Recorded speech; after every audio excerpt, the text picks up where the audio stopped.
సూర్యాపేట జిల్లా హుజూర్నగర్ నియోజకవర్గం కేంద్రం నుండి ప్రజా పరిపాలన విజయోత్సవ సభలో రాష్ట్ర నీటిపారుదల మరియు పౌర సరఫరాల శాఖ మంత్రి కెప్టెన్ ఎన్ ఉత్తమ్ కుమార్ రెడ్డి పాల్గొన్నారు.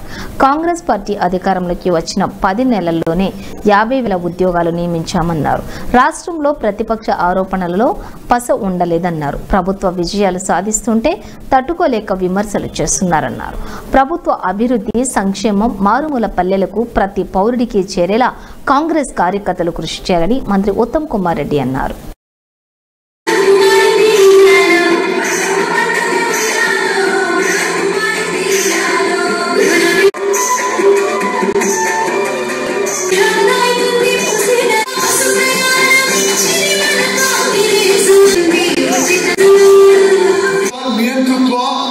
ఒక అహంకారపూరిత పార్టీని ప్రభుత్వాన్ని కూలదోసి తెలంగాణ ప్రజలు ప్రజాస్వామ్యం కోరుకుంటూ, స్వేచ్ఛ కోరుకుంటూ, అభివృద్ధి కోరుకుంటూ, సంక్షేమం కోరుకుంటూ నేటి ప్రభుత్వాన్ని ఒక చారిత్రాత్మక విజయంగా గెలిపించారు.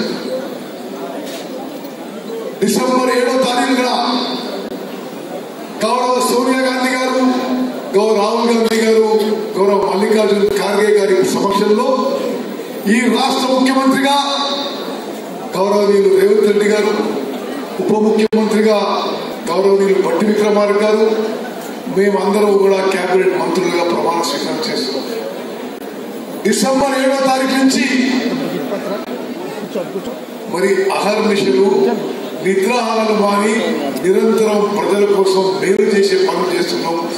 ప్రజల సంక్షేమం కోసం, అభివృద్ధి కోసం మేమందరం కూడా ముఖ్యమంత్రి, ఉప ముఖ్యమంత్రి, మంత్రులు, ఎమ్మెల్యేలు, ఎంపీలు, ఎమ్మెల్సీలు అందరూ కూడా ఒక టీమ్ ఎఫర్ట్ తో ముందుకు పోతున్న విషయం కూడా నేను మనం చేస్తున్నాం. ఎవరో ఓర్వ లేఖనో ఒక ఏడు మొహం పెట్టుకునో ఏ కార్యక్రమం చేసుకున్నా ఒక తప్పుడు విషయంగా ప్రతిపక్షాలు విమర్శలు తప్పితే దాంట్లో పస లేదు, వాస్తవం లేదని చెప్పి నేను మనం చేస్తున్నాం. మీరందరూ చెప్పండి నాకు, డిసెంబర్ 7వ తారీఖు తర్వాత ఈ రాష్ట్రంలో ప్రతి అక్క, చెల్లె, ఏ ఆర్టీసీ బస్ అయినా ఎక్కడి నుంచి ఎక్కడికైనా ఉచితంగా ప్రయాణం అవుతుందా లేదా? అవుతుందా లేదా? ఇది ఒక చారిత్రాత్మక నిర్ణయం. రాష్ట్రంలో మహిళలకు గెలిచిన 48 గంటల్లో ఉచితంగా ఆర్టీసీ బస్సు ప్రయాణం ఉచితంగా చేసింది. పనులు పూర్తిగా మీ ముందు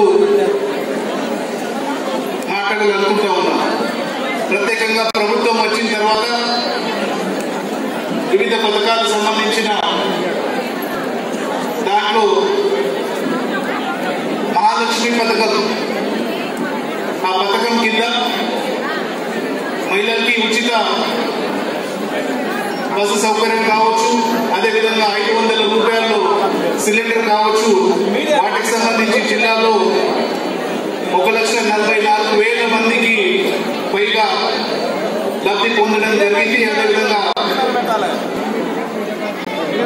బస్ సౌకర్యం కూడా దాదాపు 1 కోటి పైగా చాలా మంది ప్రయాణం చేసుకోవడం జరిగింది. అదే కాకుండా రుణమాఫీ కింద 2 లక్షల వరకు రుణమాఫీ జిల్లాలో చేసుకోవడం జరిగింది. వాటిలోనే భాగంగా జిల్లాలో